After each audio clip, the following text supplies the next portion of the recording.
joining us also now is Nilesh Shah, Managing Director of Kotak Mahindra AMC.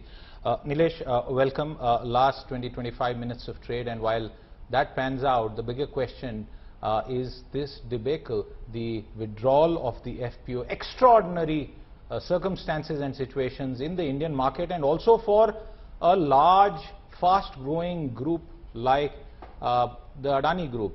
Your first thoughts really, Nilesh, before all of us jump in. From the investor point of view of the FPO, it's a very good move.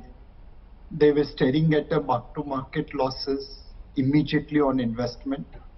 With the cancellation of FPO, that loss is avoided. So certainly beneficial for FPO investors.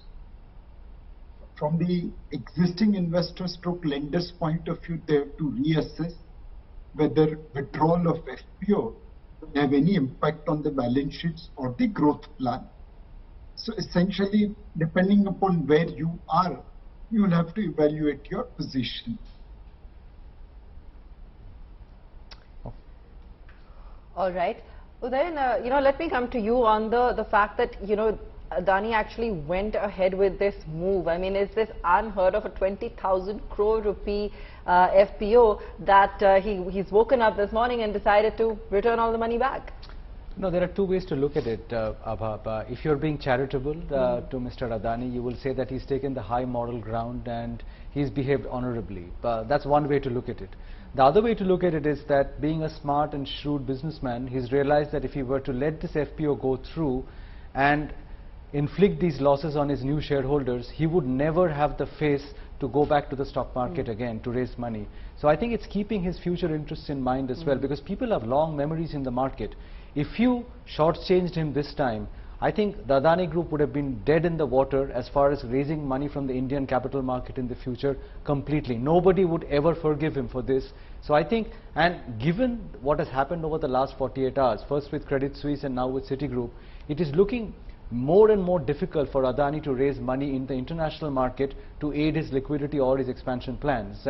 And at a time like that, he doesn't want to burn all his bridges and close options in the Indian capital market as well. So I think it's keeping those things in mind as well, and not just an honorable course of behavior that the FPO has been pulled. But I don't really remember an instance. I remember instances like Wokhart Hospitals, which were launching IPOs, and because the valuations did not go down, they had to pull it back.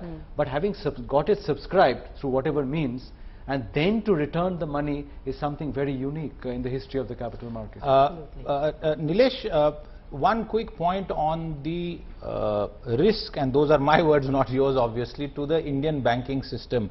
SocGen has estimated, and I'm trying to quote their numbers, they say, assuming no significant change in the debt structure over the past year, SocGen estimates Indian banks' loan exposure to Adani was close to $10 billion, just 0.6% of total banking sector loans of $1.5 trillion.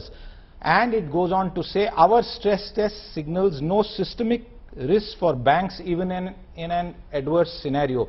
We've been getting questions, people are asking, people in the corridor also are asking, banks ka kya hoga, beyond the markets.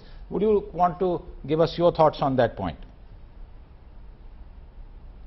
From a business point of view, the companies which we cover in Adani Group, their capital structure is fairly solid. There are assets on the ground. You can see their port functioning, their cement plant working, their airports functioning. If SocGen's exposure number is true, and we believe it is somewhere in that magnitude, the assets are very well there to back it up. And hence the worry is not necessarily from whether this debt will be serviced, and in any eventuality, will there be NPA and haircut? The real question is whether there will be financing available, because a substantial portion of debt is in global markets. As long as the refinancing happens and money is available for growth stroke acquisition, that's the question which investors will be focused upon. Okay. Udyan wanted to. No, You know, Siddharth, I have a different point of view of this. I think it's nobody's case that Adani assets have become NPA today. So I think it's very premature and alarmist to talk about that.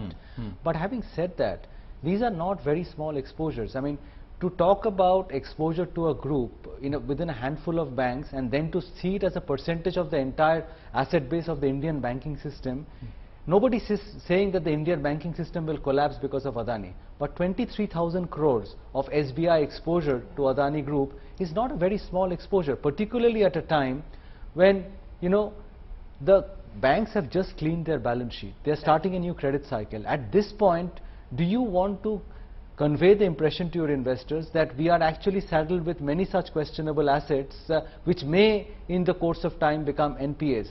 Like 7,000 crores with the Punjab National Bank. 1.5% of the loan book of IndusInd Bank, if you put all their loans together, is to the Adani Group. These are not meaningless numbers. So I think the problem is with maybe 5 or 6 banks, and it's not just a question of NPAs, it's a question of belief from the investors on whether these same banks will get into a same NPL cycle again in the due course of time, having cleaned their balance sheet, and whether history will repeat itself. Just when we thought that they had learned their lessons from the previous credit cycle, again we are seeing that they have lent to some of these groups which may or may not be in a position to pay them back. And this mistake is not happening with HDFC Bank or Kotak Mahindra Bank or ICICI Bank. With PSU. With SBI, with PNB and with IndusInd Bank. So the same culprits. So this affects the price to book or the PE multiple of these banks as well, because valuations get impacted by this when people lose faith that their ability to ascertain what is a good asset is very, very suspect.